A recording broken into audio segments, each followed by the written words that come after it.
Bismillahirrohmanirrohim. Alhamdulillahi robbil alamin. Vassalatu vassalamu ala rasulillah amma ba'd.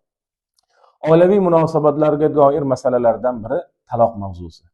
Hozirgi kunda ba'zi bir yoshlarimiz orasida oiladagi bo'ladigan ba'zi bir qiyinchiliklar, ayol erkak o'rtasidagi bo'ladigan munosabatlarga ozgina qiyinchilik yetgandan keyin taloq lafzini aytishlik masalasi. Albatta, dinimizda bu masalaga qanday qaraladi? Payg'ambarimiz sollallohu alayhi vasallam hadis sharifda marhamat qilib aytadilarki, Imom Abu Dovud rivoyat qilgan hadisda abg'azul halali ilallohi at-taloq. Halolu lekin Parvardigor olamning g'azabini keltiradigan narsalardan biri bu taloqdir.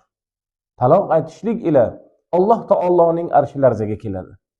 Taloq aytishlik bilan o'zi uchun halol sanagan juftu haloli o'zining mahrami unga halol bo'lmay qoladi. Bu juda xatarli. Juda bir xatarli holatiki, bugungi kunda yoshlarimiz tillariga erk bergan holatda taloq lafzini aytishlikdan o'zlarini tiymoqliklari kerak. Hozirgi kunda yoshlarimiz orasida mana shunday bir munosabatlar, oilaviy bo'ladigan kelishmovchiliklar tarafidan ayoliga taloq lafzini 3 taloq, 10 taloq, 1000 taloq degan kalimalarni aytishlik uchrayapti. Buning katta bir oqibati bor. Payg'ambarimiz sollallohu alayhi vasallamning zamonlarida bir odam ayoliga 3 taloq qo'ygan edi. Buning xabari Payg'ambarimiz sollallohu alayhi vasallamga yetgandan keyin Payg'ambarimiz sollallohu alayhi vasallam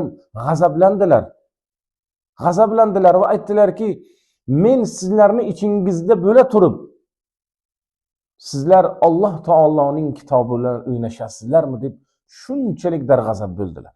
Hatto yonlariga turgan bir sahobiy Payg'ambar alayhissalatu vassalomning g'azablarini ko'rib, "Ya Rasululloh, haligi odamni o'ldirib qo'yaymi?" deb qo'ydi. Ya'ni buning og'irligidan, taloq lafzining og'irligidan, gunohining yomonligidan. Zero taloq aytishlik bilan inson Alloh taoloning arshini larzaga keltiradi. Oilada turli xil holat bo'lishi mumkin. Turli xil sinovlar bo'lishligi mumkin. Past balandliklar bo'lishi mumkin. Ziddiyatlar bo'lishi mumkin. Kelishmovchiliklar bo'lishligi mumkin. Albatta, buni isloh qilishlikni, yo'lini, chorasini qo'llashlik kerak. Taloq bu eng oxirgi chora sifatida Alloh taolo bandalariga ochib qo'ygan eshik hisoblanadi.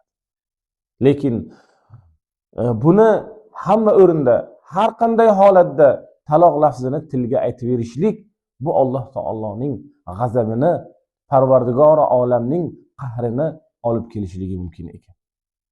Alloh subhanahu va taolo hammalarimizni, oilalarimizni tinch, xalqimizni osuda aylasin. Assalomu alaykum.